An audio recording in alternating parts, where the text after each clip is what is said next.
do you see a lot of people who are high achievers, very successful? Do you see it where they kind of have a one track focus on business, maybe finance, and then they leave a lot of other things to the side, and one of them being relationships?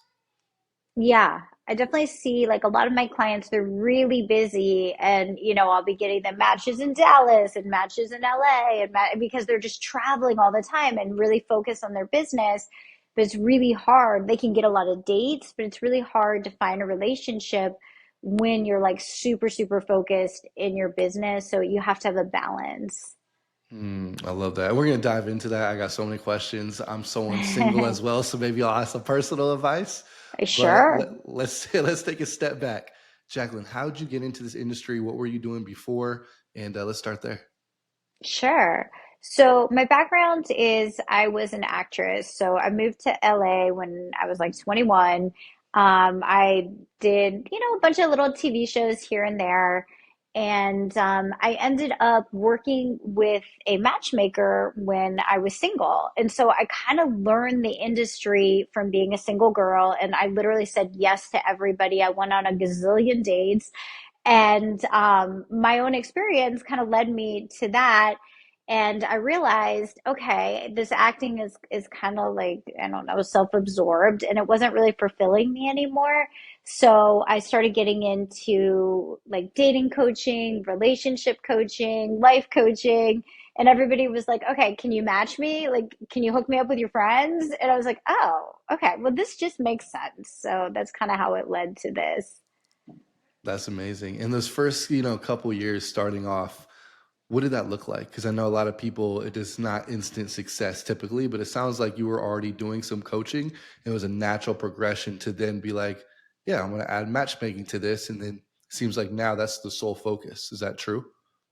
Yeah, so I actually started the business when I got pregnant. So I started working for another matchmaking agency, and they were really shady, to be honest. And so they would have like, do not call, we owe him money. And I was like, ooh, this doesn't feel congruent at all.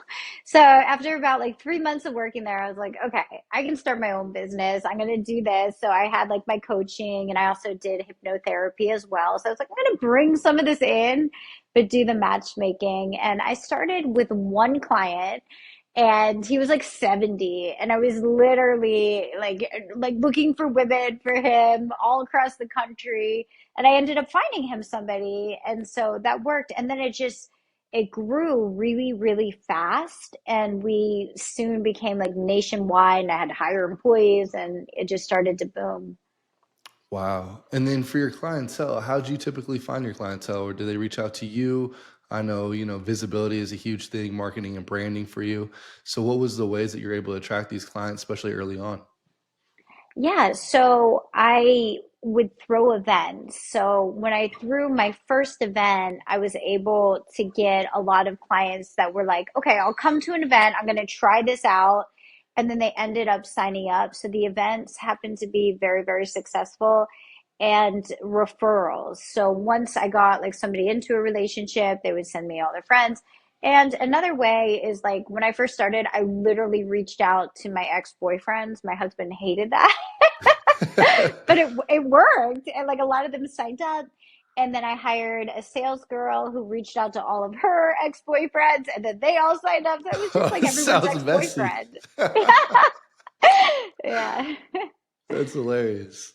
And then what's the like clientele look like typically? Is it because you mentioned someone who's 70 years old, is it mostly people who are looking for dates, looking for long-term relationships, looking for marriage? Because there's so many different ways that relationships work, especially in 2024. So what are the people that reach out to you? What are they typically looking for? All different types. So I've had clients as young as 21. I've had clients as old as 80. Everybody's looking for something different. A lot of people come to us looking because they want to get married, they want to have kids. A lot of people, this is their second round to like go around. They were married, they're divorced now, and now they want like a long-term relationship. Some of them want to have more kids, some of them absolutely don't. It just really depends on the person. Hmm. And then we're gonna dive right into it, Jacqueline. I'm someone who just asks direct questions, so you could be like, Sure. "Hey, I want to skip this one," but for me, what's something that you see time and time again, and you're like, you're working with, let's say, a male client, and you're like, "Oh my goodness, you don't realize this is a red flag." So, what are some red flags that these men potentially don't realize they're putting out there? Um, I mean, I think a big red flag that I see that these men are putting out is they have really unrealistic expectations. Like, okay, let's be real. All women and probably men too, like Photoshop their pictures, they do the filters, and then these guys have this unrealistic opinion of what a woman looks like, and like nobody looks like, not even the supermodels look like that. And they have these, and they just think like, oh, okay, I have money, she's gonna want to be with me. And it's like, no, like I think a really big part of attraction is I think a lot of guys think like, oh, girls don't care about attraction. Men do, but women don't. Absolutely not. We care.